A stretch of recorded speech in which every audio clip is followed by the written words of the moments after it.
नमस्कार दोस्तों, मैं हूँ मीठी मीठी मिष्टी और आप सुन रहे हैं मिष्टी नरेट्स कहानी। कहानियों की इस श्रृंखला में प्रयुक्त कथा शैली भारतीय लोक कथाओं और पारंपरिक फैंटेसी स्टोरीज टेलिंग से प्रेरित है। आज अपने नन्हे लिसनर्स की रिक्वेस्ट पे मैं सबके लिए एक नई कहानी लेकर आई हूँ।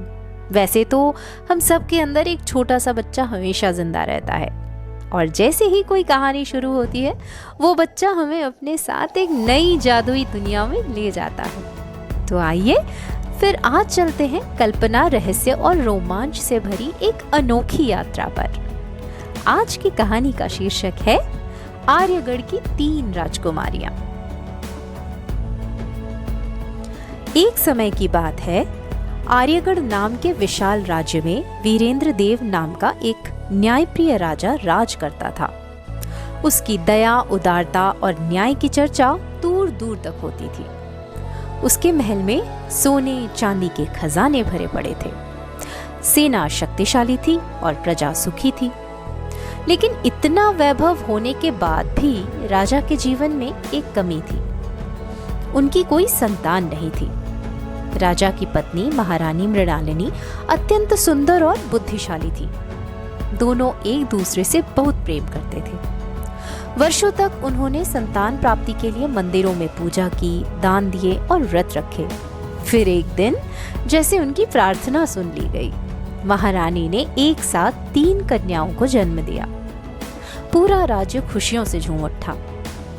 तीनों राजकुमारियों के नाम रखे गए, सुरम्या, वैदेही और सबसे छोटी आर्या।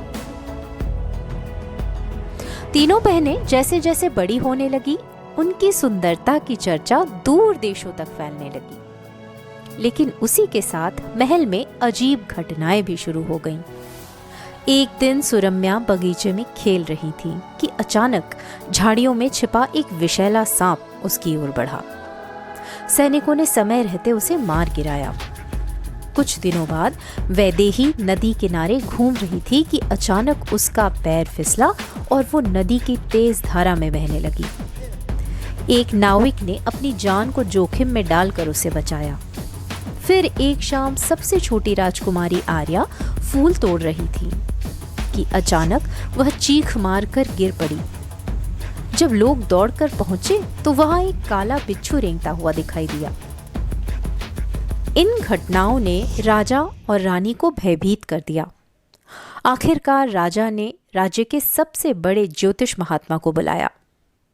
महात्मा ने तीनों राजकुमारियों की कुंडलियों को देखकर गहरी सांस ली और बोला, राजन, आपकी पुत्रियां साधारण नहीं हैं। इनके भाग्य में एक बड़ा रहस्य छिपा है। 7 वर्षों तक इन पर मृत्यु का साया मंडराता रहेगा। राजन, जिन संकटों से तुम अपनी पुत्रियों को बचाना चाहते हो वो भयानक है। राजा क्रोधित हो उठा। साफ साफ कहो महात्मा जी। तब महात्मा बोले, राजन, वर्षों पहले तुम्हारे राज्य में एक तांत्रिक रहता था। वह सिद्धियां प्राप्त करने के लिए छोटे बच्चों की बलि चढ़ाया करता था। उसके दुष्कर्मों को देखकर तुम्हारे पिता ने उसे राज्य से निकाल दिया था। जाते समय उसने श्राप दिया था कि तुम्हारे वंश में संतानों पर हमेशा संकट रहेगा और यह संकट कभी समाप्त नहीं होगा। यह सुनकर राजा के पैरों तले की जमीन खिसक गई। महात्मा ने आगे कहा, लेकिन यह श्राप पूरी तरह अटल नहीं है। 7वें वर्ष की अंतिम रात यदि तीनों राजकुमारियां सूर्योदय तक जीवित रहीं तो संकट सदा के लिए समाप्त हो जाएगा। उस दिन से पूरा महल भय में जीने लगा। उस दिन के बाद महल की सुरक्षा बढ़ा दी गई। सैनिक हर समय पहरा देने लगे। राजकुमारियों को भी कभी अकेला नहीं छोड़ा जाता था। राजा रानी ने कई पूजा और यज्ञ करवाए। धीरे धीरे 7वां वर्ष भी आ पहुंचा और फिर आई वह अंतिम रात। आधी रात के समय अचानक महल की सारी दीप शिखाएं बुझ गईं। तेज आंधी चलने लगी। महल के दरवाजे अपने आप खुलने और बंद होने लगे। तीनों राजकुमारियां भय से कांप उठी। अचानक महल के पुराने प्रांगण से काला धुआं उठने लगा। धीरे धीरे उस धुएं ने एक भयानक आकृति का रूप लिया। यह तो वही तांत्रिक था। उसकी आंखें अंगारों की तरह जल रही थी और उसकी आवाज सुनकर पूरा महल कांप उठा। वह जोर से अट्टाहस भर के हंसा। आज भविष्यवाणी पूरी होगी। राजा ने सैनिकों को आदेश दिया, लेकिन कोई भी उस तांत्रिक के पास जाने की हिम्मत ही नहीं कर पाया। तभी तांत्रिक ने अपना दंड उठाया और तीनों राजकुमारियों की ओर दौड़ा। महल में चीखें गूंज उठी। उस समय सबसे छोटी राजकुमारी आर्या को अपनी माँ की दी हुई एक पुरानी ताबीज याद आई। यह सुरक्षा ताबीज थी जो एक यज्ञ के द्वारा प्राप्त हुई थी और सब राजकन्याओं को पहनाई गई थी। कांपते हाथों से उसने वह ताबीज अपने हाथों में पकड़ लिया और आंखें बंद करके प्रार्थना करने लगी, मंत्र पढ़ने लगी। उसकी देखा देखी उसकी बहनों ने भी यही किया। अचानक ताबीज से तेज प्रकाश पुंज निकलने लगा, इतना तेज कि पूरा महल जगमगा उठा। उस प्रकाश के बीच से धीरे धीरे एक दिव्य स्त्री आकृति प्रकट हुई। सफेद वस्त्र, चमकती आंखें और हाथ में प्रकाश से बनी हुई एक दिव्य तलवार। महल में खड़े सभी लोग स्तब्ध रह गए। वह दिव्य स्त्री आकृति राजकुमारियों के सामने ढाल बनकर खड़ी हो गई। तांत्रिक क्रोध से गरजा और उसने काले जादू का प्रहार किया, लेकिन उस दिव्य शक्ति ने अपनी तलवार उठाई और एक ही वार में उसके जादू को नष्ट कर दिया। पूरा महल रोशनी से जगमगा उठा। तांत्रिक दर्द से चीख उठा और उसके शरीर में धीरे धीरे बदलाव आने लगा। वह धुएं में बदलने लगा। कुछ ही क्षणों में वह हमेशा के लिए गायब हो चुका था। उसी समय महल के बाहर सूरज की पहली किरण दिखाई दी। श्राप समाप्त हो चुका था।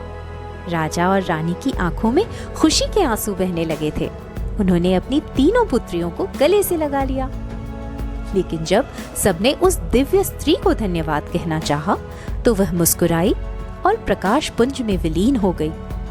लेकिन लोग कहते हैं आज भी आर्यगढ़ के पुराने महल में रात के समय कभी कभी सफेद प्रकाश दिखाई देता है, मानो कोई अदृश्य शक्ति अब भी उन राजकुमारियों की रक्षा कर रही हो।